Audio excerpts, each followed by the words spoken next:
Vamos a continuar el estudio que la semana pasada dejamos inconcluso por falta de tiempo y también para no saturar de información la mente. Fue que también decidimos detener el estudio.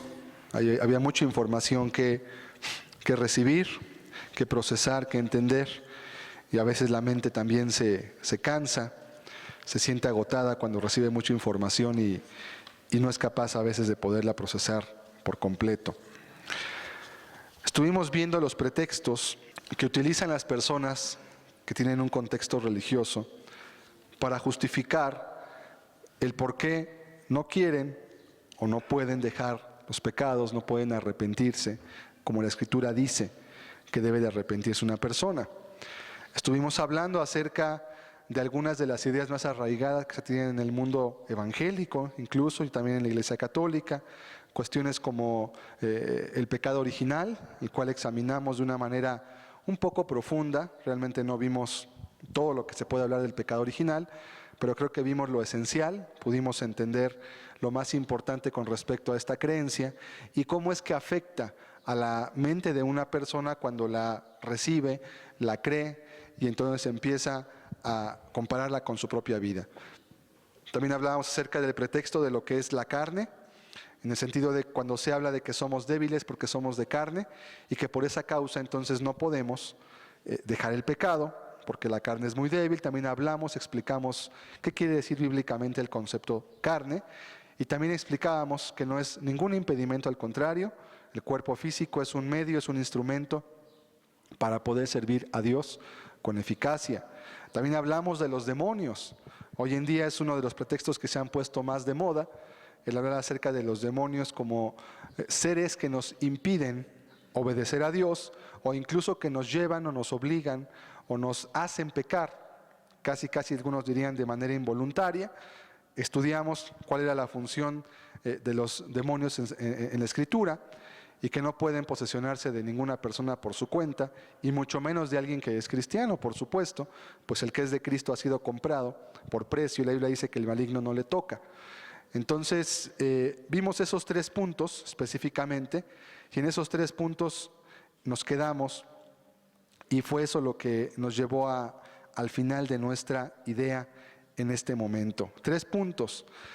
Y veíamos también con el pecado original, que más bien tenía que ver con la imitación de las personas en cuanto a lo que veían en los demás y no al nacer, no al tener, por el simple hecho de nacer, ya tener una carga encima de pecados que no se pueden pues dejar, obviamente, porque Dios así me hizo, así me creó por culpa de Adán y todos tienen la culpa menos yo.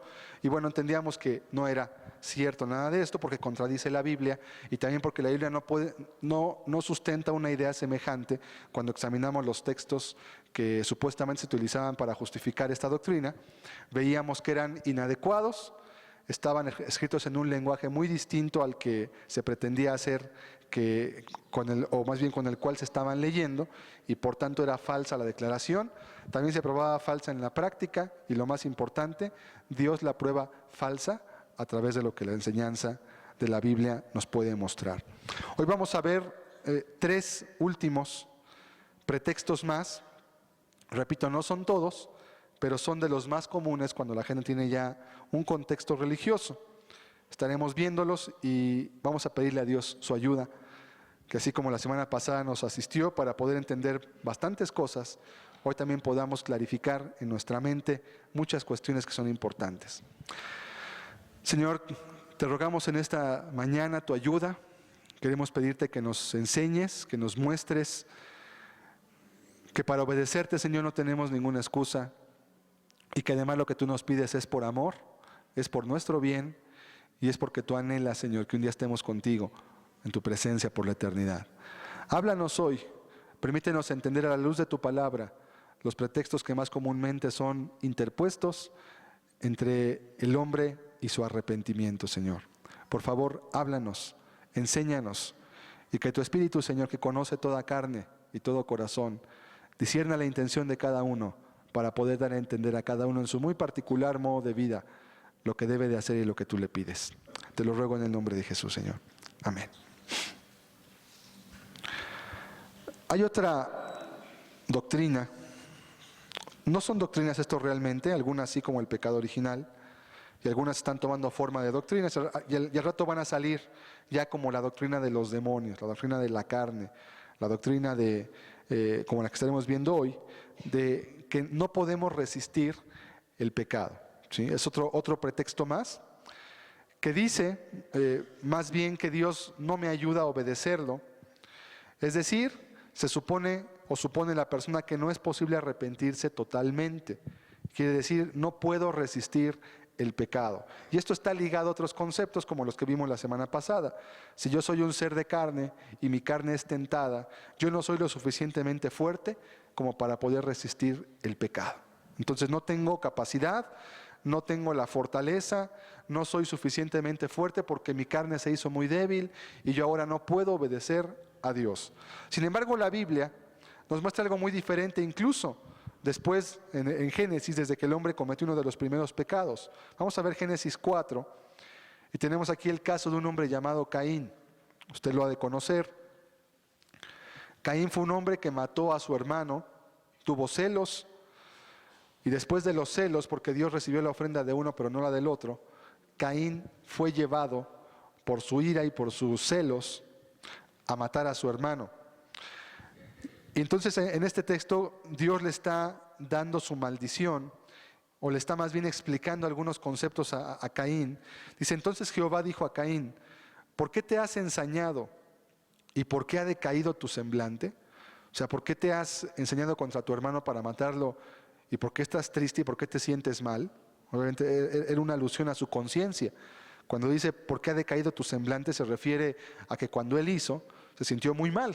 Estudiábamos cómo la conciencia acusa y cómo la conciencia te justifica cuando haces lo que es bueno, pero también te condena cuando haces lo malo. Y tú no puedes modificar eso. Y luego en el 7 da una instrucción muy importante el Señor. Le da primero una regla. Si bien hicieres, ¿no serás enaltecido? Y si no hicieres bien, el pecado está a la puerta. Lo primero que le dice es, si tú obras correctamente, serás enaltecido primeramente por tu propia conciencia, tu razonamiento que te va a decir que haces lo correcto. Dice, pero si no haces el bien, el pecado está a la puerta, está presto. La idea del pecado está a la puerta es una imagen verbal en el hebreo que quiere decir algo así como un animal que está agazapado y que está esperando abalanzarse sobre su presa. Haga de cuenta un jaguar que se suben a los árboles y están al acecho, están parados en una rama y están esperando. Están parados ahí arriba, están viendo todo lo que pasa. Y cuando pasa algún animal que puede ser presa de él, lo que hace es que se le abalanza encima, lo atrapa y lo mata. Bueno, la idea de que el pecado está a la puerta es una idea así. Si tú no haces lo que es bueno, si no haces lo que es correcto, aunque no hagas lo malo, porque aquí no dice que si haces lo malo y no lo bueno, dice si no haces bien, el pecado está a la puerta. Es decir, va a ser muy fácil que si estás ocioso, que solamente dedicas a no hacer lo malo porque tú no le haces daño a nadie, ¿verdad? Pero tampoco le haces bien a nadie. Dice, el pecado está a la puerta, está presto, rápido vas a caer en algún pecado. Porque si bien es cierto que tu vida no estás haciéndole daño a nadie según tú, tampoco le estás haciendo bien a nadie.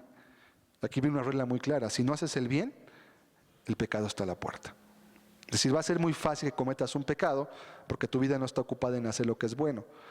Pero lo que sigue es lo más importante de lo que yo quiero mostrar. Con todo esto dice, o sea, con todo esto de que el pecado está a la puerta y que te va a condenar tu conciencia, dice, a ti será su deseo y tú te enseñorearás de él.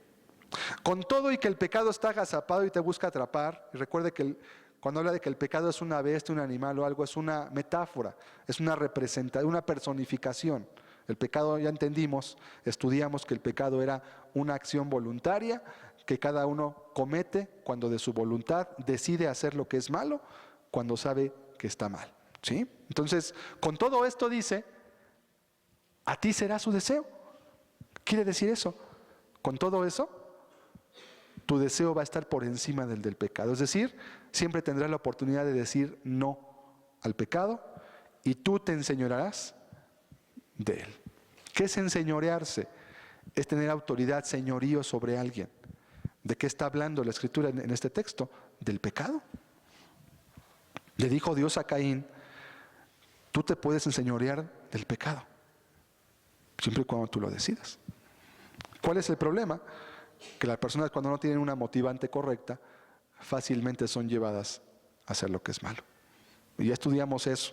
Si usted no ha escuchado los 2 estudios pasados, le recomiendo ampliamente que los consiga, que los escuche, para que pueda tener el contexto claro. Estos pretextos son muy importantes porque, aunque a veces no se dicen, bloquean conscientemente la mente de la persona. Dice, no, pues sí, ya entendí que me debo de arrepentir, pero pues es que no puedo. Sí, ya entendí, está bien, pero es que no se puede. No, sí estoy de acuerdo, Dios dice esto y sí, es cierto, porque ahí lo dice, pero no es posible. Y tú te pones ya una barrera en tu cabeza. Y ya desde tu cabeza ya empiezas con la idea de que no vas a poder. Y ya desde antes de comenzar ya fracasaste, porque tú ya estás con la idea de que no vas a poder, de que Dios no te va a ayudar, de que no se puede vencer el pecado. Dios le dijo a un hombre que estaba en pecado, que había acabado de matar a su hermano, le dijo, tú puedes enseñorearte de él y su deseo va a ser para ti. Es algo semejante como lo que le dijo Dios a Adán cuando le decía que a la mujer que su deseo va a ser para tu marido. ¿A qué se refería? Que iba a tener autoridad sobre de ella. Bueno, algo está diciéndole así a Caín. Nada de que no puedo resistir el pecado. Una persona que es pecadora, y usted lo ha visto, puede decirle no al pecado en ciertas ocasiones, porque la motivación es suficiente. A veces lo pueden invitar a robar, por ejemplo, y es un hombre que es pecador.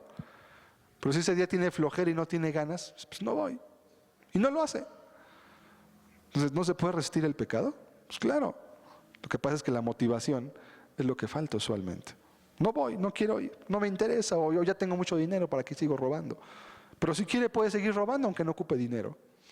Hay muchos secuestradores que secuestran gente y ya no ocupan dinero realmente.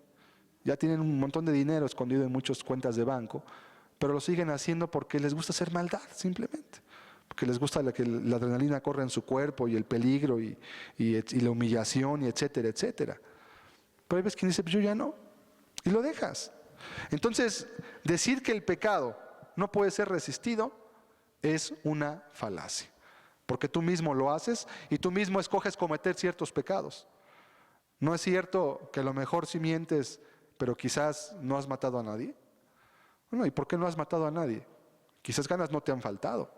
Porque a veces cuando hay ira y enojo en el hombre que no conoce a Dios, las ganas de matar no faltan. Lo que falta son nada, o lo que hay más bien son disuasivos para no hacerlo. Me meten a la cárcel. O no mato bien al otro y el otro me mata a mí. Entonces mejor ahí le dejamos. Pero no es porque no quieras, o no es porque la gente sea muy buena o no quiera matar a los demás. Pero ¿por qué no has matado a alguien y por qué si mientes? Porque tú sabes que un pecado es más peligroso ahorita para ti. Entonces no lo haces. Pero ¿qué pasa cuando los hombres llegan a ciertos niveles de autoridad y ven que ellos pueden mandar matar a la gente? Pues lo hacen. Pues claro, nada más cambiaron las circunstancias. Antes no tenía poder, pero ahora resulta que ya es un judicial, ¿verdad? O ya se hizo un gobernador. Y pues ahora te mando a matar. Al fin tengo poder y no me van a hacer nada. Siempre ha sido homicida esa persona. Nada más que no había las circunstancias para poder sacar toda su maldad sin peligro a ser atrapado. Entonces, ¿por qué unos pecados sí y por qué otros no? Porque tú mismo eliges cuáles pecados cometes y cuáles no cometes. Por ejemplo, a lo mejor te fumas unos cigarros y sabes que está mal porque destruye tu cuerpo y te quema el esófago y es la primera causa de muerte en México además, ¿verdad? Todas las enfermedades ligadas al tabaquismo, cardiovasculares, respiratorias, etcétera, etcétera, etcétera. Y si tú fumas un cigarro, ¿pero por qué no fumas marihuana? Te siente mejor la marihuana, dicen. ¿Pero por qué no la fumas? Pues porque no quieres, porque no te gusta, porque sabes que es más peligroso, o a lo mejor porque ni sabes nada, y así te sientes bien y por eso no lo haces. Pero puedes hacerlo si tú quieres. A lo mejor hasta te lo han ofrecido, pero no lo has hecho. ¿Por qué? Porque tú dijiste que no. Bueno, así como dijiste que no para una cosa, también puedes decir que no para otras. Nada más que tú no quieres. Ese es el problema. Tú puedes, pero no quieres. Y te formas la idea en tu mente de que no se puede. Ah, claro que se puede. Pues ¿cómo pudiste decir que no a las demás? ¿Cómo pudiste? Tuvo que venir Dios o aparecerte un ángel enfrente de ti para que te dijeran, dile que no, te voy a dar fuerza sobrenatural para que digas que no, te fumas ese cigarro de marihuana. Pues no, tú dijiste que no porque no quisiste, porque no te interesaba. Entonces estamos viendo la raíz de lo que es el arrepentimiento y lo que Dios nos pide. Un cambio de mente. ¿Por qué no agarraste el cigarro de marihuana y sí el cigarro, el otro de tabaco? Por tu mentalidad. Yo creo que este no me hace daño, o sí me hace, pero muy poquito, pero este me hace más. O porque el tabaco sí está permitido legalmente, pero la marihuana no. Entonces no lo hago. Pero tampoco está permitido robarse la luz y a lo mejor si te la robas. Entonces, ¿por qué si haces una cosa que no está permitida y por qué la otra no la haces? Porque no quieres. Entonces, el no poder resistir el pecado más bien quiere decir, no quiero dejar mis pecados. Porque tú mismo cada día eliges no hacer muchas cosas que son pecado por tu propia decisión. A lo mejor un día vienes de tu trabajo y te robaron todo tu dinero y ves a una persona que trae dinero y trae su bolsa o trae su cartera y se la puede sacar fácil y tú no tienes dinero porque te lo robaron y dices, bueno, pues ¿qué tal si yo le robo a este también? Y así recupero mi quincena, mi semana. ¿Y qué haces? Pues a lo mejor no lo haces porque sabes que no está bien y pues no lo haces. Pero podrías robar, claro. Pero ¿por qué no lo haces? Porque no quieres hacerlo. Porque no quieres. ¿O no fue porque no querías? Entonces, si no pudieras resistir el pecado, estarías pecando todos los días en todas las cosas. Ahorita que salgas de aquí, pues vas aquí a la librería afuera y te llevas todos los libros y te los llevas a tu casa. No lo puedes hacer y sin pagarlos. ¿Pero por qué no lo haces? Porque no quieres robar. Pero en otras cosas sí robas quizás. Entonces, ¿por qué haces diferencia entre los pecados? Si es cierto que el pecado no se puede resistir, entonces eres un títere, una marioneta de tus pecados. Pero tú te das cuenta que no es así, porque solo practicas unos pecados, pero otros no los practicas.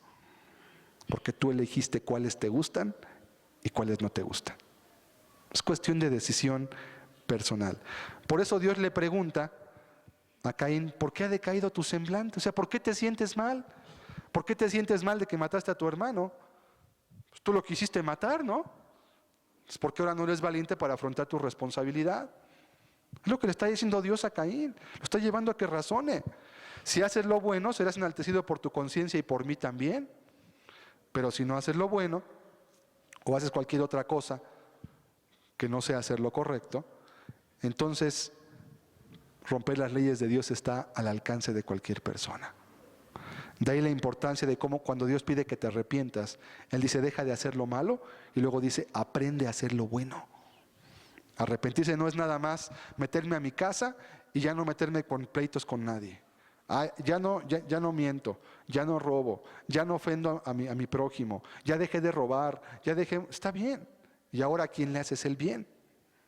Si tu respuesta es a nadie, sigues en pecado todavía, porque tu egoísmo te lleva únicamente a guardar tu vida para ti. Ya no le hago mal a nadie. ¿Y a quién le haces el bien? La Biblia dice, por sus frutos los conoceréis. Y una persona que no diera fruto en este sentido, ni bueno ni malo, la Biblia dice que Jesús maldijo un día una higuera que estaba estéril. No tenía fruto ni bueno ni malo. ¿Y qué dijo Cristo? Nunca más de ti nazca fruto, le dijo. Sí, es una parábola. La vida inútil del hombre sin Dios. Mucha apariencia, muchas hojas bonitas, pero nada de frutos. El que no le hagas el mal a nadie, no quiere decir que seas bueno. ¿Sí? El ser bueno implica aprender a hacer. Y eso implica aprenderlo también. Y es más difícil aprender a hacer el bien que aprender a hacer el mal. ¿Por qué Caín mató a su hermano? Caín quería ser enaltecido sin hacer el bien.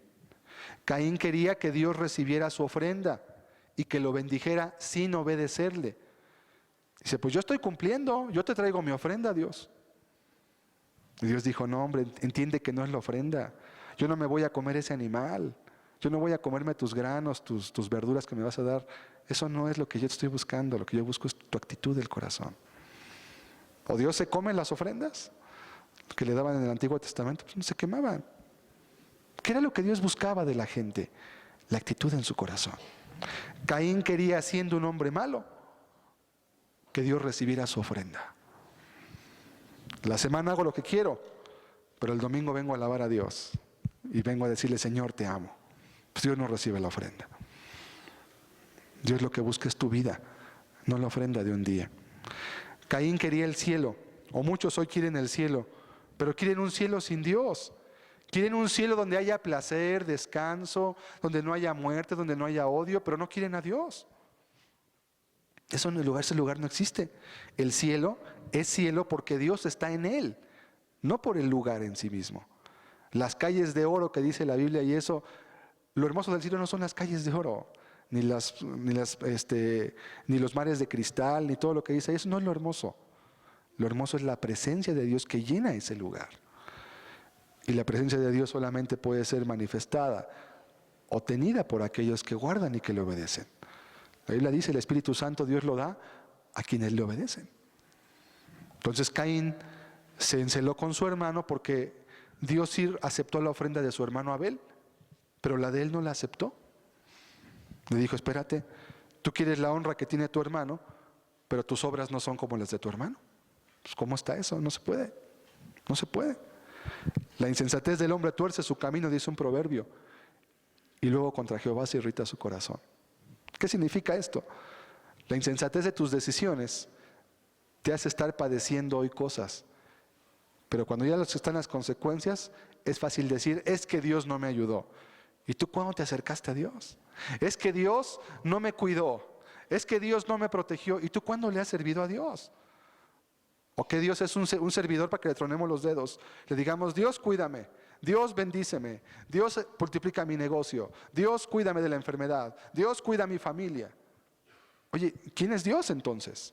Entonces Dios ya no sería Dios, Dios serías tú. ¿Y Dios sería un servidor para ti? No, Dios no es así. Dios es el Señor. Es fácil cuando se tuerce el corazón, cuando se tuerce el camino de una persona, luego irritarse contra Dios. Ah, es que Dios no me ayudó, es que no me bendijo, es que no me cuidó, es que... No, espérame, estás mal.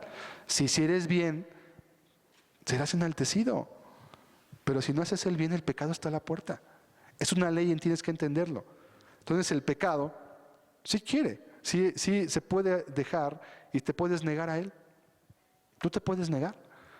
El problema es que tu hábito que has creado te hace sentir como que no puedes. El problema es que no quieres.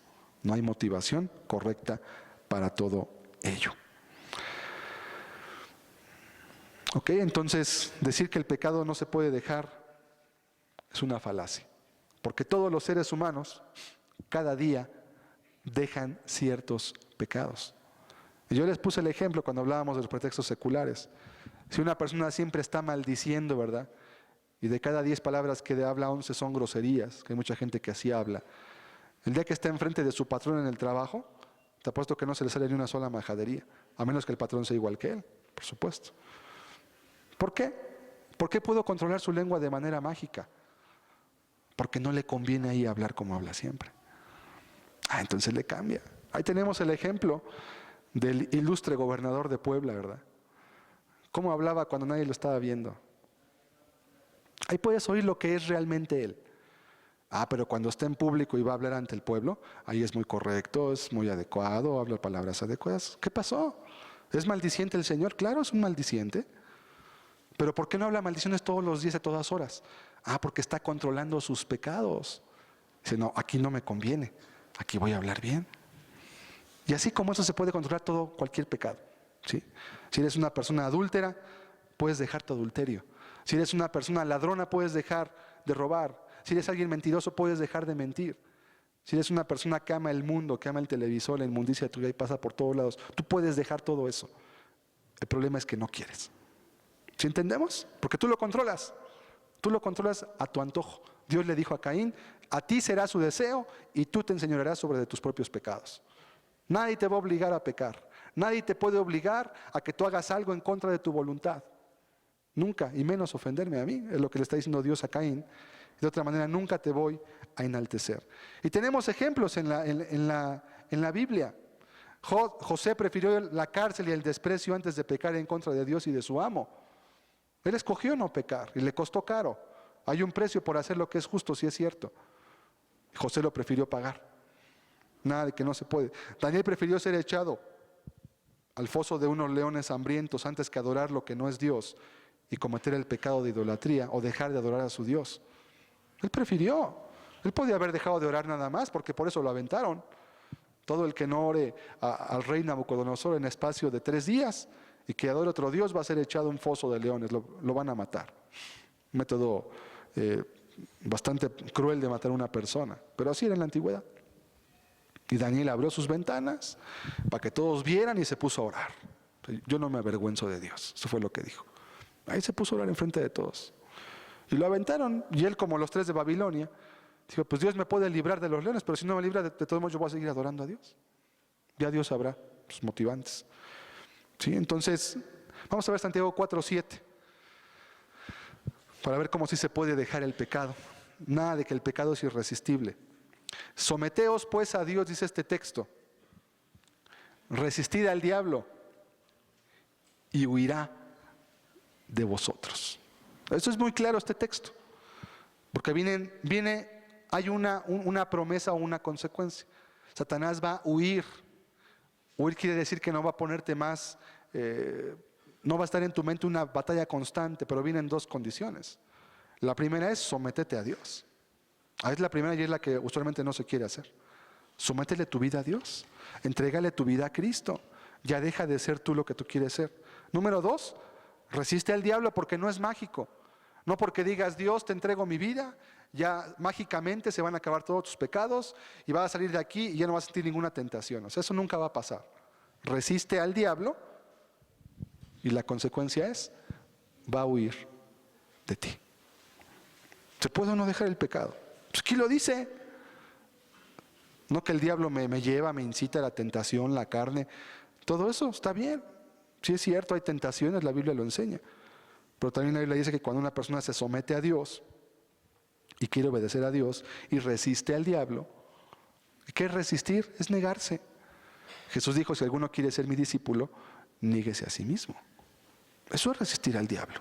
¿Sí? No es que te pongas a hacer exorcismos o hacer cosas raras en tu casa. No, resistir es, viene una idea a tu cabeza, a tu mente, viene una tentación, una sugerencia para hacer algo malo, ¿verdad?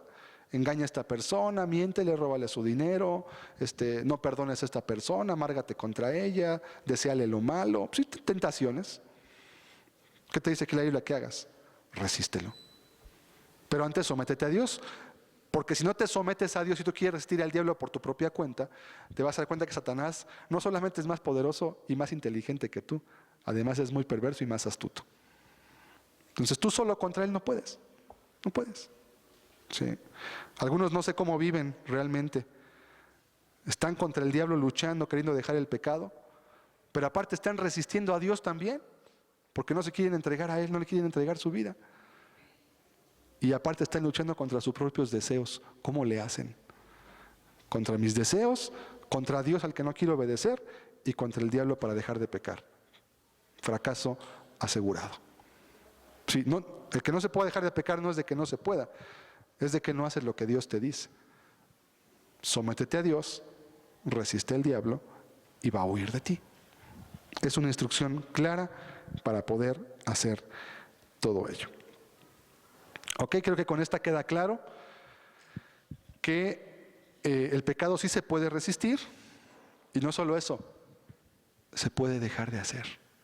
Yo te lo demostré ahorita con hechos muy sencillos, simplemente de razonar, como todos los días los seres humanos eligen no practicar ciertos pecados, pero otros sí los eligen practicar. ¿Quién tiene la culpa ahí? Pues la persona que elige practicarlos. Siguiente pretexto. Esta es una doctrina que se le conoce como de la inhabilidad. Y es doctrina porque ya está sistematizada, aunque no tiene obviamente fundamentos bíblicos. Todo es una cuestión mental, parecido a lo anterior. Esta doctrina dice que no se puede dejar de pecar a voluntad porque han sido tantos años de hacer lo malo, dicen. Entonces es poco a poco. Es tan difícil cambiar la manera de vivir. Entonces no podemos realmente cambiar como Dios nos lo pide. Es parte de lo anterior. Esta idea es fruto de la anterior, de que no podemos resistir el pecado. Y usted ve cómo las ideas se van torciendo cada vez más para formarlas en justificantes para yo hacer lo que yo quiero. Es un pretexto que el mismo pueblo de Israel había abrazado y decían: es que no podemos obedecer a Dios, es que no podemos hacer lo que Dios nos pide, es que Dios nos pide cosas demasiado difíciles de hacer y no podemos. El pueblo se quejaba y decían en pocas palabras que no podían obedecer a Dios. No hay nada nuevo bajo el sol. Entonces, en una ocasión, Dios habló por medio del profeta Jeremías y les dio un ejemplo de cómo sí se puede obedecer cuando la persona quiere obedecer. Vamos a leer Jeremías 35. Es un capítulo un poquito largo. Ponga atención. Vamos a leerlo. Y fíjese lo que ocurrió en esta ocasión. Palabra de Jehová que vino a Jeremías en días de Joacim, hijo de Josías, rey de Judá, diciendo: Ve a casa de los recabitas y habla con ellos e introdúcelos en la casa de Jehová, en uno de los aposentos, y dales a beber vino. Tomé entonces a Hazanías, hijo de Jeremías, hijo de Abasinías, a sus hermanos, a todos sus hijos, y a toda la familia de los recabitas. Y puse delante de los hijos de la familia de los recabitas tazas y copas llenas de vino, y les dije: bebed vino. Mas ellos dijeron: no beberemos vino, porque Jonadab, hijo de Recab, nuestro padre, nos ordenó diciendo: no beberéis jamás vino vosotros ni vuestros hijos, ni edificaréis casa, ni sembraréis sementera, ni plantaréis viña, ni la retendréis, sino que moraréis en tiendas todos vuestros días, para que viváis muchos días sobre la faz de la tierra donde vosotros habitáis. Y nosotros hemos obedecido a la voz de nuestro padre Jonadab, hijo de Recab, en todas las cosas que nos mandó, de no beber vino en todos nuestros días, ni nosotros, ni nuestras mujeres, ni nuestros hijos, ni nuestras hijas, y de no edificar casa para nuestra morada, y de no tener viña, ni heredad, ni sementera. Moramos pues en tiendas, y hemos obedecido y hecho conforme a todas las cosas que nos mandó Jonadab, nuestro padre. Vamos a dejarlo hasta ahí. Si comprendió el texto, Dios mandó a Jeremías a hacer una cosa. Dijo: mira, vas a llamar a los hijos de un hombre llamado Jonadab, que era hijo de Recab, y se les llamaba recabitas, porque era el nombre que habían tomado de su abuelo, o de una tribu, o de alguien, de un clan dentro de alguna tribu. Dice: y los vas a llevar a la casa de Dios, y les vas a poner vino delante. Y cuando lleguen todos los hijos de este hombre, les vas a decir: tomen vino, aquí está, se los damos, gratis para ustedes. Entonces Jeremías hizo esto, llevó a estas personas, las puso en la casa de Dios, les puso tazas llenas de vino que estaban de alguna forma puestas para poder ser tomadas con facilidad. Y entonces Jeremías les dijo: adelante. Entonces estos hombres dijeron: no vamos a beber vino. Dice: porque nuestro padre, que ya murió, nos hizo prometer antes de que muriera de que no íbamos a tomar vino jamás, de que no íbamos a vivir en casas, ni íbamos a plantar viñas, sino que íbamos a morar en tiendas todos los días de nuestra vida. Y como nos lo hizo prometer, dice: nosotros tenemos por sagrada la voz de nuestro padre, y no vamos a beber vino, aunque tú, Jeremías, no estés diciendo que lo debemos de tomar. Moramos pues en tiendas, y hemos obedecido y hecho conforme a todas las cosas que nos mandó Jonadab, nuestro padre. Después de este evento, en el verso 13, vino una palabra de Dios para Jeremías. Así ha dicho Jehová de los ejércitos, Dios de Israel: ve y di a los varones de Judá y a los moradores de Jerusalén: ¿no aprenderéis a obedecer mis palabras? Dice Jehová: fue firme la palabra de Jonadab, hijo de Recab, el cual mandó a sus hijos que no bebiesen vino, y no lo han bebido hasta el día de hoy, por obedecer al mandamiento de su padre. Y yo os he hablado a vosotros desde temprano y sin cesar, y no me habéis oído. Qué sencilla parábola y qué simple razonamiento de Dios. A ver, tú dices que no me puedes obedecer, ¿verdad? Está bien difícil, es bien complicado, no se puede, los demonios, la carne, el pecado original. Ok. Entonces dice Dios: te voy a mostrar cómo sí se puede obedecer todo lo que te digan. Trajo estos muchachos y estos jóvenes hicieron todo lo que su padre les mandó. Ahora, lo que les mandó no fue cosa fácil, Número 1, les mandó nunca jamás beber vino. No nos dice por qué las razones.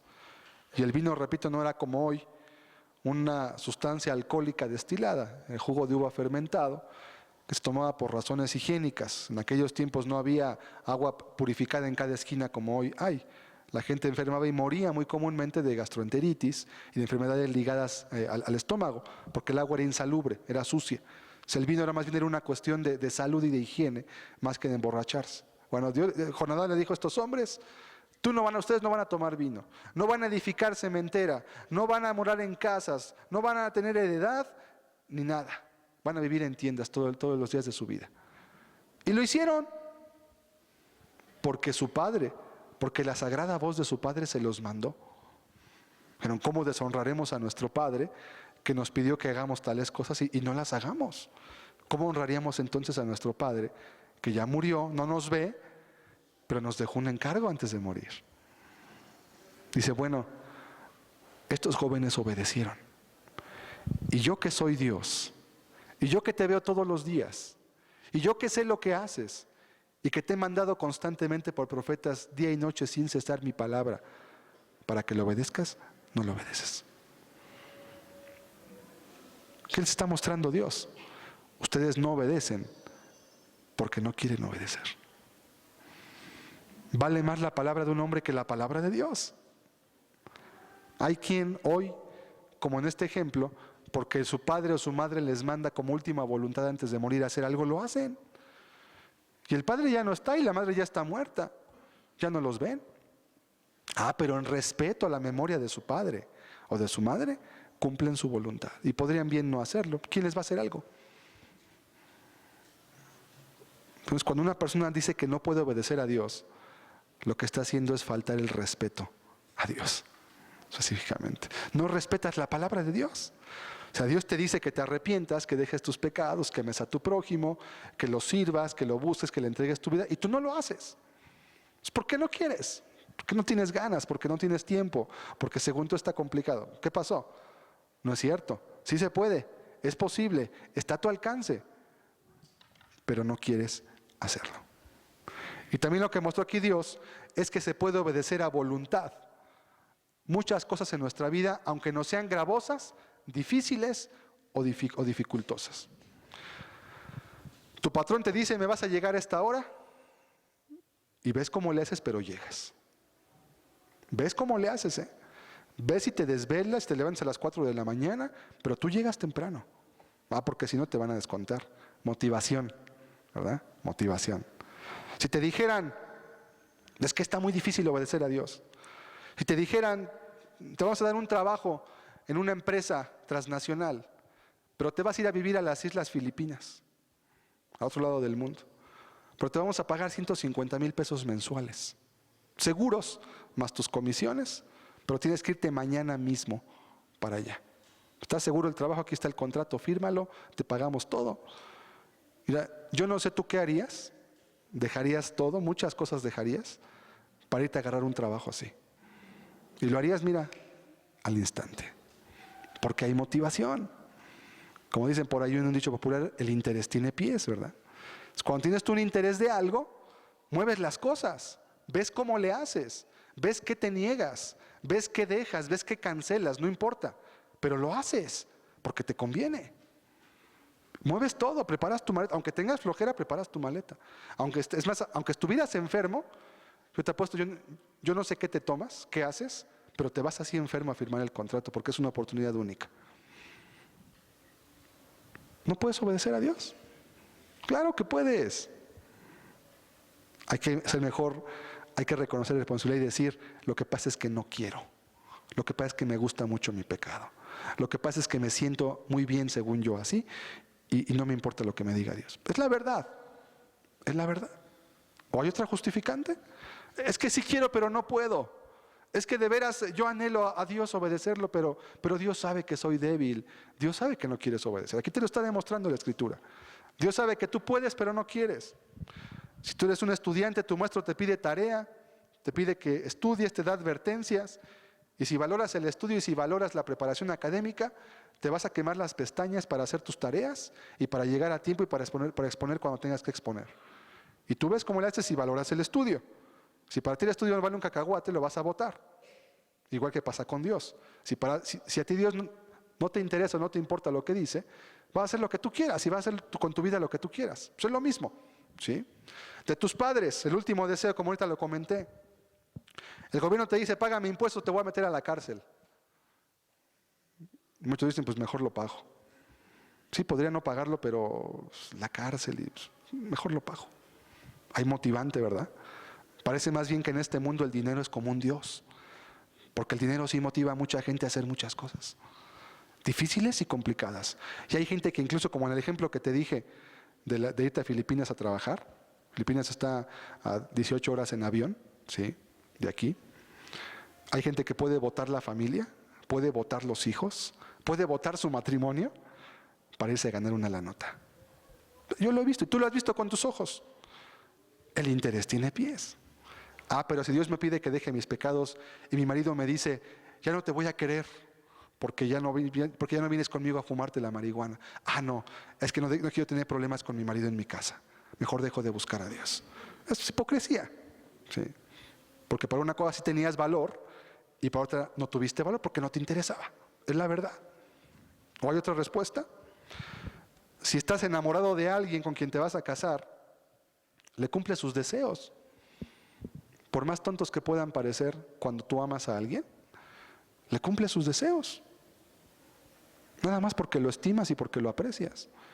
Sea tu novio, sea tu novia, tu esposo o tu esposa, si lo amas, le puedes cumplir muchos caprichos incluso. Nada más porque lo amas. Nada más por eso. Pero como a Dios no lo amas, cuando Él te pide algo, no, es que está bien difícil, Señor. No, es que a mí pídeme otra cosa porque yo soy cristiano carnal, yo no soy espiritual. No, es que yo soy débil, yo soy un bebé en Cristo. Puras justificantes para no obedecer a Dios. Pues no es cierto. Lo que pasa es que eres impío, eres inconverso. Eso es lo que pasa. Porque un fruto de una persona que es convertida es la obediencia. Es lo primero que pasa en una persona que es cristiana. El cristiano obedece porque es cristiano. Precisamente por eso obedece. Porque ama a Dios y porque su palabra es ley para él. Por eso es ciudadano de otro reino, del reino de Dios. Por eso dijo Cristo, el reino de Dios está entre vosotros. Un ciudadano se sujeta al gobierno del cual es ciudadano, ¿verdad? Si alguien es parte del reino de Dios, el reino de Dios tiene un gobernador, un rey que es Dios. Y la palabra que de ese gobernador lo obedece el súbdito. Si no lo obedece, entonces no es siervo o no es ciudadano de ese reino. Son excusas sin valor. Excusas, excusas, excusas, excusas. Nada más. Y ante Dios no puedes argumentar algo distinto a ello, porque la misma razón, el peso de los argumentos cae por sí solo cuando entiendes estas cosas. Es que la Biblia dice que se puede. Y Dios demostró cómo mucha gente sí pudo hacerlo. Claro que se puede. No es nada imposible, ni es para cuando llegues al cielo. No, es para esta tierra. Es para esta vida. Es para el tiempo que aún tienes aquí. Las palabras pueden ser duras, pero son ciertas. Y cuando entendemos nuestra responsabilidad, entonces entendemos, Señor, Dios, tengo un problema grave adentro de mí. Porque yo sé que debo de hacer lo que tú me dices, pero aunque sé que debo hacer lo que tú me dices, no lo estoy haciendo. Y estoy entendiendo que es número uno porque no me interesa, o porque amo más mi pecado que a ti, o simplemente porque no quiero. Está bien, pero no digas que no puedes. Pero no digas que Dios te la puso complicada. Pero no digas que es imposible, porque entonces sería decirle mentiroso a Dios. Dios, tú me pides que haga una cosa que no se puede hacer. Último pretexto. No se puede vivir en santidad en esta vida. ¿Sí? Obviamente porque la santidad tiene que ver con la obediencia. Este último pretexto es utilizado como una salida de escape cuando la persona tiene testimonio de su conciencia o de la escritura de que su vida está mal, pero aún así no quiere obedecer. Dice, bueno, sí está bien, pero es que aquí no se puede vivir en santidad. Es que ve el mundo cómo está, ve las tentaciones, ve cuánta gente cae, ve cuánta maldad, cómo se multiplica. Aquí nadie puede vivir en santidad. Alguien podrá medio obedecer. Un dicho popular dice, mal de muchos, consuelo de tontos. Como nadie puede vivir en santidad, pues yo tampoco. Como nadie puede criar sus hijos, yo tampoco. Como todos se divorcian en esta, yo también me voy a divorciar. Como todos se van a suicidar, yo también me voy a suicidar entonces, porque todos lo hacen. Tú también eliges. Tú eliges lo que quieres y lo que no quieres. Son justificantes, dando a entender la pésima actitud conformista de quien acepta una vida mediocre solo porque otros así la escogieron vivir. Es que mira, todo está mal en el mundo, y también tú entonces. Es que todos mienten, tú también entonces. Y si todos se suicidan, también tú lo vas a hacer entonces. No, ya no. ¿Por qué una sí, por qué otra no entonces? Porque no te conviene. Es la cuestión. La idea es más o menos así. El razonamiento de la persona que dice esto es: como yo no conozco a nadie que viva lo que dice la Escritura, deduzco que yo tampoco podré hacerlo. Es más o menos el pensamiento. No, mire hermano, me han dicho, la gente siempre vive mal, la gente siempre tiene cola que le pisen, la gente siempre dice una cosa, pero la verdad, en la Biblia está muy bonita, lo que dice está bien, pero ya la realidad es otra. Ya viviendo en el mundo, en la vida diaria, ya es otra cosa. Tu experiencia, ¿verdad? Y lo entiendo. Yo también vengo de una religión y pues yo vi muchos malos testimonios. Gracias a Dios le creí más a la Biblia. Dije, bueno, o está mal la Biblia o está mal la gente. Dije, yo quiero creer que está mal la gente. Yo creo que si Dios existe, Él tiene que tener la razón en las cosas. Sí, mucha gente da malos testimonios, claro. Eso es correcto. Pero un razonamiento así va en contra de las leyes de la lógica. Porque presuponer que lo que tú no conoces es imposible de que exista, daría a entender entonces que tú eres Dios, quien conoce y sabe todas las cosas que hay. Para que un razonamiento así tenga validez, debe provenir de quien conozca a todos los seres humanos del mundo y que mira, yo ya conocí a los 6,000 millones de personas que en este mundo viven y te puedo decir que ninguno vive lo que la Biblia dice. Si pudieras tú conocer a los 6,000 millones de personas que hay en el mundo, pues podrías decir con certeza que nadie puede vivir como la Biblia dice. Pero como ni tú ni yo vamos a poder conocer a todos, a toda esa gente, no podemos decir esa aseveración, no podemos asegurarla. En todo caso podemos decir que hay la posibilidad de que haya personas en el mundo que sí vivan como la Biblia dice y que sí obedezcan a Dios. Porque además, como ya vimos en los pretextos anteriores, es perfectamente posible que así sea. Porque los seres humanos controlamos nuestros actos y tomamos decisiones a nuestra voluntad. Entonces, hay la posibilidad de que haya alguna persona o varias personas en el mundo que decidan hacer lo que es bueno aunque les cueste caro, aunque les salgan problemas, aunque les cuesten dificultades. Hay la posibilidad. Porque la gente es posible que eso suceda, porque es una elección de cada persona. Además tenemos testimonios en las Escrituras de este tipo de cosas. Vamos a ver Génesis 5:22. Fíjese cómo dice el texto. Y caminó Enoc con Dios, después que engendró a Matusalén, 300 años, y engendró hijos e hijas. Caminó Enoc con Dios. ¿Qué es caminar? La idea es como que Dios va junto a ti todo el tiempo y Dios puede ver todo lo que haces, todo lo que piensas, todo lo que quieres hacer y no tienes nada de qué avergonzarte. Eso es caminar con Dios, esa es la idea. Caminó Enoc con Dios un poquito de tiempo, 300 años nada más de su vida. Y dice la Biblia después, usted puede leer más adelante aquí mismo, que tuvo testimonio de haber agradado a Dios. Incluso dice la Biblia que no vio muerte.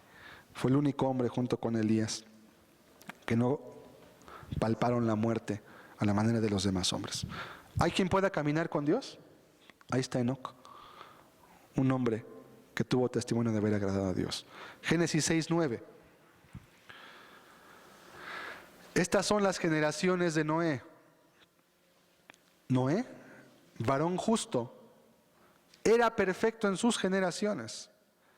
Con Dios caminó Noé. Un hombre. Hubo un diluvio, nada más él se salvó con los suyos. Pero sí había alguien, ¿verdad? Noé caminó con Dios. Fue un hombre justo. Sí se puede vivir en santidad. Job 1:8. Y Jehová dijo a Satanás: ¿no has considerado a mi siervo Job, que no hay otro como él en la tierra? Varón perfecto y recto, temeroso de Dios y apartado del mal. Y fíjese a quién se lo dice, ¿eh?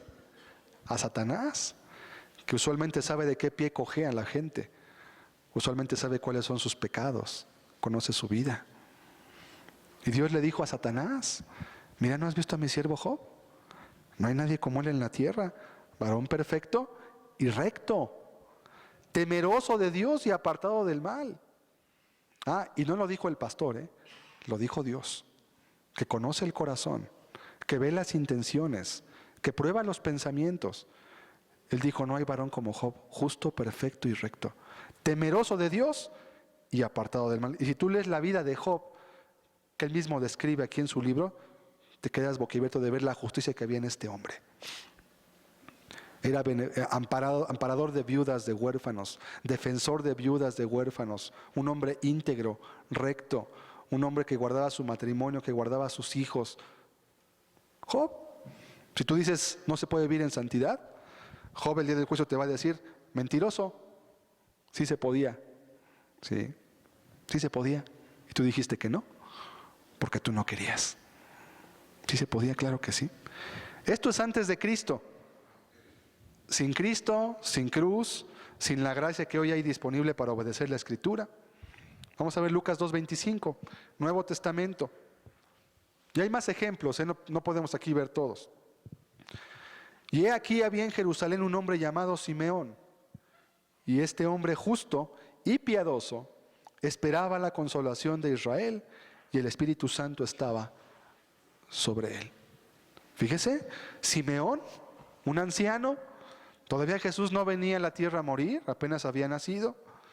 Y este hombre era justo y piadoso, un hombre judío, que vivía bajo las leyes judías. También se podían guardar las leyes judías. Claro que se podían también guardar. Porque Dios lo que buscaba no era la observancia de la ley externa, lo que buscaba era el corazón. Eso era lo importante. Era un hombre, dice la Biblia, justo y piadoso. Y busquen la palabra justo. Sí, quiere decir literalmente rectitud moral. Eso quiere decir justicia, rectitud moral. Que en todo lo que tiene carácter moral, que puede ser bueno o malo, hay siempre rectitud en el elegir y en el hacer. Simeón, hombre justo y piadoso. ¿Se puede vivir en santidad? Cuando te digan que no enseñales este texto, dile: pues Simeón te va a decir mentiroso el día del juicio, porque él sí pudo vivir y guardar la palabra de Dios. Y vea usted que la Biblia además es especial para marcar los pecados de la gente cuando los comete. No es condenada, porque el interés de la Biblia no es glorificar al hombre. Marcos 6:20. Porque Herodes temía a Juan, sabiendo que era varón justo y santo, y le guardaba a salvo. Fíjese, un hombre impío como Herodes, que era un adúltero, que era un político típico, ¿verdad? Un ladrón, etcétera, etcétera, etcétera. Le tenía miedo a Juan, que era un hombre que venía del desierto, que no tenía dinero, que no tenía poder político ni nada, ni palancas ni nada, pero le tenía miedo, temor, y más que nada era un respeto, porque incluso lo escuchaba predicar. ¿Y por qué le tenía temor? Porque sabía que era un varón justo y santo. Incluso cuando tuvo que matarlo, porque por su bocota se enfrascó ahí en un dicho que tuvo que cumplir, dice que se sintió muy apenado por tener que matar a Juan, porque él no lo quería matar. Le caía mal y le decía: tú eres un adúltero, Herodes, te vas a condenar porque tomaste la mujer de tu hermano. No te es lícito agarrar la mujer de tu hermano. Eres un adúltero y Dios manda en la Biblia que no debemos de adulterar. ¿Sí? Y aún así, Herodes respetaba a Juan, porque sabía que era un varón justo y santo. Ahora, Juan no andaba publicando: yo soy justo y soy santo. No. Los hechos de la persona dan a conocer su carácter. No puso un anuncio en el periódico: yo, Juan el Bautista, declaro que soy justo y que soy santo y que soy recto. No, la gente veía cómo vivía, la gente veía su comportamiento, la gente veía lo que hablaba, lo que hacía. Si este hombre de veras vive lo que está predicando, por eso la gente lo respetaba. Por eso cuando él predicaba la gente lo oía, también porque Dios lo respaldaba, y por eso cuando los fariseos predicaban, pues ya nadie les creía, porque veían que todo lo que predicaban no guardaban nada. Era pura hipocresía, todo era nada más de labios para afuera. Sí, guarden, hagan, pero yo no. Ustedes sí hagan, porque ustedes tienen que llegar al cielo, pero yo ya tengo el cielo asegurado. Así era. Entonces, decir que no se puede vivir en santidad es realmente una afrenta a la Escritura, y es una afrenta a Dios mismo, quien nos mandó sed santos porque yo soy santo. Entonces decir, Dios me manda que yo sea santo, ¿verdad? Y entendiendo que el concepto de santidad no es irte a meter a un monasterio, a un convento, o estar en tu casa recluido orando 20 horas al día. Eso no es santidad, ¿sí? Ya tiene que ver con tus decisiones en tu vida normal. La gente trabaja, estudia, es ama de casa, es padre de familia, etcétera, y toma decisiones. Y la santidad tiene que ver con una actitud en su corazón y con sus hechos externos también. No es una cuestión mística, mágica, es algo muy racional, ¿sí? Y eso que no hablé de apóstoles como Pablo, cuya vida fue irreprensible, o profetas como Daniel, quien nunca avergonzó a Dios, o hombres como aquellos 3 de Babilonia también, que prefirieron morir antes de avergonzar a su Dios, o gente como Moisés, que la Biblia dice que no había varón más manso en la tierra que él. Hay muchos ejemplos más. Ahora, ¿son pocos? Claro, pero existen. Hay una promesa en la Biblia que dice que Dios nunca se va a dejar sin testimonio en la tierra. ¿Y qué es dejarse sin testimonio? ¿O qué es no dejarse sin testimonio? Dios va a tener siempre un pueblo en la tierra, gente que lo adore y que lo sirva de todo corazón. Y puede estar en Timbuktu, en China, en Japón, en Pakistán, en África, en donde sea, pero va a haber gente que lo ame y que lo sirva como debe de hacerlo. Siempre va a haber. Y tú no puedes decir que no hay gente que viva así porque no conoce toda la gente del mundo. Pero sí puedes ver, hay lugares de internet donde hay ejemplos de gente que está hoy muriendo por Cristo, que prefieren ser muertos antes de negar a Cristo y adorar un ídolo o convertirse al Islam, que hoy en día está avanzando en todo el mundo de una manera apabullante. En muchos lugares del mundo, en África, en Asia también. ¿Por qué? Porque hay gente que está guardando la palabra de Dios. Entonces, ¿son pocos? Sí. Jesús dijo, esforzaos a entrar por la puerta angosta, porque os digo que muchos procurarán entrar y no podrán. Así son pocos, Jesús siempre lo ha enseñado. Jesús tuvo nada más 12 apóstoles, tuvo 120 convertidos en su ministerio, nada más, con milagros, con señales, con resurrecciones, con cosas que nunca nadie jamás vio. Se le convirtieron 120 personas. No mucha gente quiso seguir a Cristo. Muchos querían ver los milagros, pero pocos querían obedecer. Muchos querían comerse el pan que Dios multiplicaba, pero pocos querían obedecer las leyes de Dios en el Sermón del Monte. Entonces la gente se iba yendo. Cuando veían que Jesús no era un hombre populista, ¿verdad? Que buscaba traer atrás una filota de gente nomás para que lo vieran qué popular era, porque Jesús no era un político. Decían, no, espérame, ¿a dónde vienes? ¿Me buscas a mí o buscas lo que puedes sacar de mí? ¿Qué quieres de mí? El que quiere ser mi servidor, dice, el que quiere ser mi discípulo, niéguese a sí mismo, tome su cruz y sígame. El que ama padre o madre más que mí no es digno de mí. El que no aborrece su propia vida no puede ser mi discípulo. Y cuando hacía esas palabras, la gente se daba cuenta que Cristo no era un populista, que Cristo no era un politiquillo, que Cristo no era nada más un líder religioso que anhelaba tener poder. No, él quería que la gente buscara y sirviera a Dios con todo su corazón. Y la gente se empezaba a ir. Y Jesús los dejaba. O sea, qué bueno, decía, así como el trigo, cuando recogían el trigo y lo cosechaban, se juntaba con la paja, con las espigas que son pesadas. Entonces empezaban a meter un trinche, un tenedor, y empezaban a aventarlo al aire, y lo que no era espiga o lo que no era grano, el aire se lo llevaba, y solamente caía el trigo, que era bueno. Y así también va a ser con los hijos de los hombres, dice. La palabra de Dios va a ser como cuando se avienta el trigo. Ahí está, lo dijo Juan el Bautista. El aventador está en su mano, así se llamaba el aparato, el aventador. Agarraban, picaban, aventaban para arriba, lo que no era trigo, lo que era paja, volaba, se iba, nada más quedaba el trigo. O sea, así va a ser la palabra de Él. Cuando hable su palabra, el trigo se va a ir, la paja se va a ir, pero el trigo se va a quedar. Y si te fijas, un montonzote según de cosecha, pero cuando avientan toda todo el grano, nomás queda un montoncito chiquito. ¿Qué era lo demás? Pura paja. No era trigo, era pura paja. Por eso la Escritura dice que pocos se iban a salvar también. ¿Quién elige eso? Usted. Usted va a elegir el camino por el que va a seguir. Hebreos 12:14, la Biblia lo afirma claramente. Seguid la paz con todos y la santidad sin la cual nadie verá al Señor. Si nadie puede vivir en santidad, entonces nadie jamás va a ver al Señor. Aquí la Biblia dice que sin santidad nadie puede ver a Dios. Entonces Lázaro, que estaba en el seno de Abraham, ¿verdad?, que fue al cielo, entonces él no tenía por qué ir ahí, porque sin santidad nadie puede ver al Señor. Entonces Lázaro no existió. Entonces Cristo tampoco existió, porque Él también subió al cielo. Entonces nadie está en el cielo, porque no se puede vivir en santidad. Hay dos opciones: o la persona se equivocó, o Dios se equivocó. ¿Quién será el que se haya equivocado? Eso usted tiene que responderlo. Terminamos en Job 13, verso 12. Vuestras máximas son refranes de ceniza, y vuestros baluartes son baluartes de lodo. Tus frases, tus doctrinas, tus razonamientos para justificar que no obedeces a Dios o no vives como Él te pide, son baluartes de lodo. No sirve.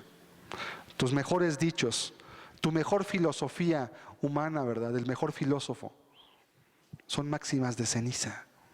No se amparan ante la verdad de tu conciencia y ante los hechos prácticos que la gente vive día tras día. Concluimos que el ser humano puede obedecer a Dios si lo desea y tiene la motivación adecuada. Concluimos también que Dios nos hace responsables por todos nuestros actos. Y como dice por ahí un dicho que también lo sacaron de la Biblia, cada uno es arquitecto de su propio destino. Y si tú un día te vas a condenar en la eternidad, será porque tú escogiste ese camino. Si un día vas a ir con Cristo a la vida eterna, será porque también tú escogiste ese camino, aunque ciertamente fue más difícil en esta vida, en el sentido de sufrimiento o de estrechez, hablando en el sentido humano obviamente solamente. Tú elegirás, pero nunca podrás decirle a Dios que Dios no te ayudó, que Dios no te llevó al cielo, que Dios no te cuidó, que Dios no te amparó. Nunca vas a poder decirle eso a Dios, porque tu vida se fue formando en base a tus decisiones, en base a tus elecciones y en base a lo que tú decidiste hacer una vez que conociste lo que la palabra de Dios era. No hay pretexto para no obedecer a Dios. No hay ninguna filosofía ni doctrina bíblica que pueda ampararte y que diga: Señor, como la salvación es un proceso, o como el cristiano no está bajo la ley, o como la salvación no se pierde, yo no tengo que obedecerte. Por cierto, para todo ese tipo de doctrinas, hay un ciclo por ahí de enseñanzas que se llama los falsos evangelios. Ahí se abordan todas esas doctrinas, ¿verdad?, que ya son hoy doctrinas, ya formuladas y que se predican constantemente. También puede escucharlas como complemento a esto si le interesa saber más pretextos religiosos. Hay muchas doctrinas ya. Es que yo ya acepté a Cristo. Pues no, Cristo dijo que no, Él nos debía aceptar a nosotros, no nosotros a Él. Tache, error, eso la Biblia no lo ampara. Es que el cristiano no está bajo la ley, por eso no debo de obedecerla. No, sí está bajo la ley. Y por haberse convertido tiene aún más responsabilidad que antes de haber conocido a Dios. Es que la salvación no se pierde, pues la Biblia no enseña eso. Es que la salvación es un proceso, es poco a poco. Tampoco la Biblia enseña eso. Y se examina parte por parte cada uno de esos términos y puede usted referirlo en ese lugar. Hay un dicho religioso también que dice que un texto fuera de contexto se convierte en un buen pretexto. ¿Sí? Agarro un texto, lo saco del contexto que la Biblia lo trae y lo convierto en un pretexto para hacer yo mi voluntad o para justificar por qué no hago lo que Dios me está pidiendo que yo haga. Le invito a que cerremos nuestros ojos un momento y meditemos brevemente en esto. Pretextos para no arrepentirse. Como vemos, realmente no existen pretextos para no arrepentirse. Lo que existen son decisiones, eso sí. Los pretextos son simples invenciones. Los pretextos no son más que baluartes de lodo, como dice Job, para buscar evadir la propia responsabilidad ante Dios. Querido amigo, Dios nos manda lo que nos manda por tu propio bien, por el bien común de la humanidad incluso. Si hablamos de humanismo, Dios es el primer humanista, porque sus mandamientos son los que harían que la vida en esta tierra fuera completamente vivible. Deja tus pretextos. Deja de refugiarte así como Adán y Eva se escondían de Dios y agarraron ahí unos arbolitos para esconderse atrás de ellos. Es que nos escondimos de ti, Dios. ¿Cómo te vas a esconder de Dios? ¿A dónde te vas a meter para decirle a Dios? Es que aquí Dios no me ve. Aquí yo sí puedo vivir como quiero y aquí Dios no me va a decir nada. Pues no, no se puede. No se puede. Dios tiene ojos, se la Biblia como llama de fuego, que ven todo.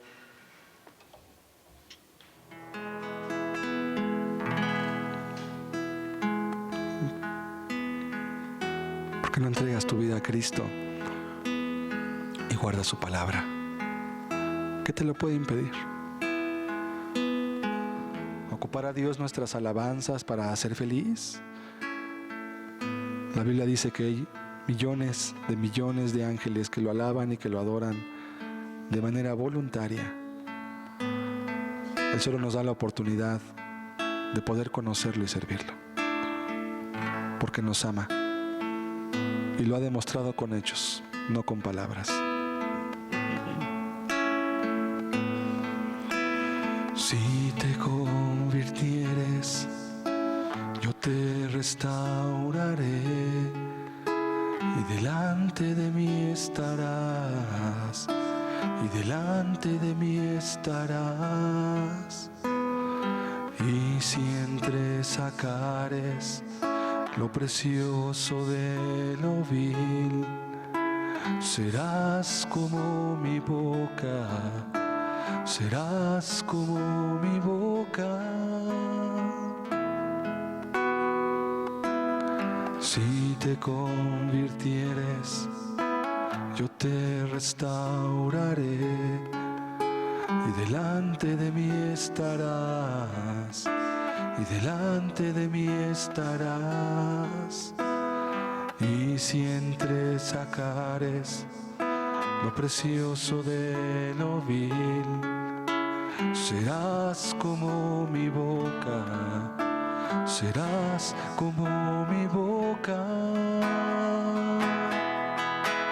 Conviértanse ellos a ti y tú no te conviertas a ellos. Con poder te pondré en este pueblo, contra ti no vencerán. Conviértanse ellos a ti y tú no te conviertas a ellos, porque yo estoy contigo para guardarte, dice Jehová.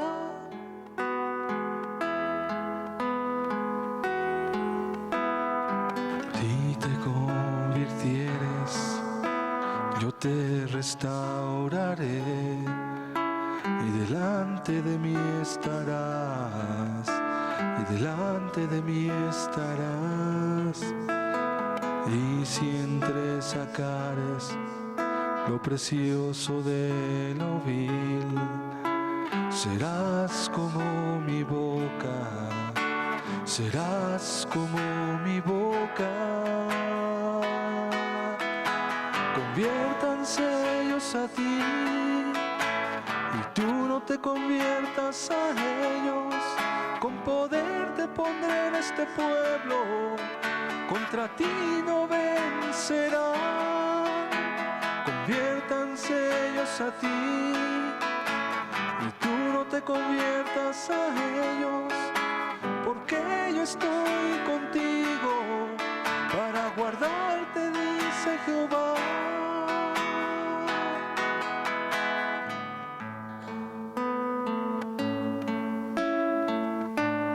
Que la palabra de Dios sea algo que diferencie tu vida de la de aquellos que no conocen nada.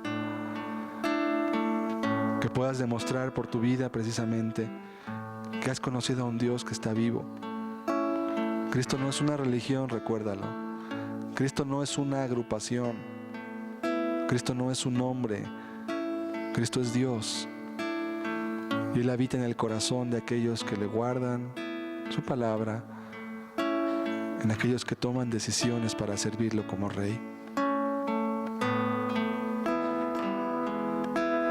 A mi Cristo debo ser fiel, debo ser fiel a mi Cristo.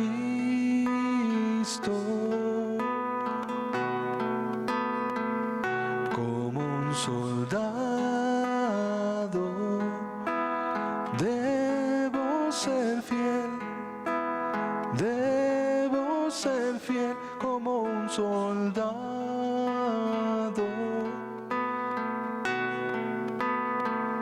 Pero para ser como los tres valientes y como Daniel, debo ser fiel. Pero para ser como Moisés, como Josué, debo ser fiel a mi Cristo. Debo ser fiel a mi Cristo. Nadie más lo merece de tu parte. Como un soldado, debo ser fiel, debo ser fiel como un soldado.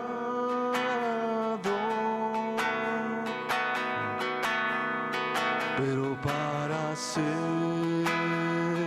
como los tres valientes y como Daniel, debo ser fiel. Pero para ser como Moisés, como Josué, debo ser fiel. Pero para ser como los tres valientes y como Daniel, debo ser fiel. Pero para ser como Moisés, como Josué, debo ser fiel.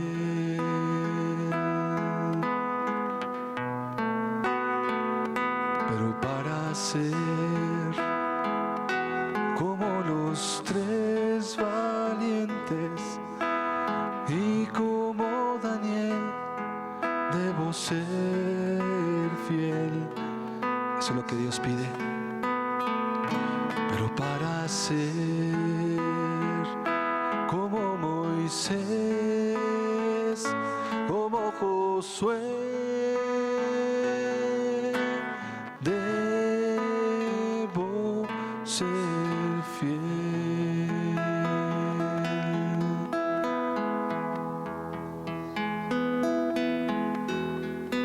¿Como quién quieres ser en tu vida? Como alguno que va en la calle, que vive sin Dios, que vive como en la sociedad se vive, ¿verdad? Porque todos así viven. ¿O quieres ser alguien que honre a Dios? ¿O quieres ser alguien de cuya vida Dios pueda agradarse, que pueda tener a Cristo como su ejemplo? Tú eliges. Tienes la facultad de elegir y de escoger. ¿Quién será tu modelo a seguir? Si esta generación llena de pretextos, llena de incredulidad, que no quiere acercarse a Dios ni obedecerlo tampoco, ¿no quieres que tu vida esté marcada por el conocimiento de ese Dios? Que tu vida sea distinta. Tú lo eliges.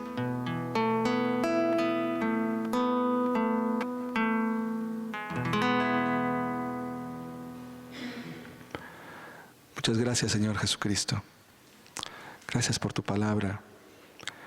Y gracias porque nos has dado la oportunidad de elegir nuestra senda, nuestros caminos.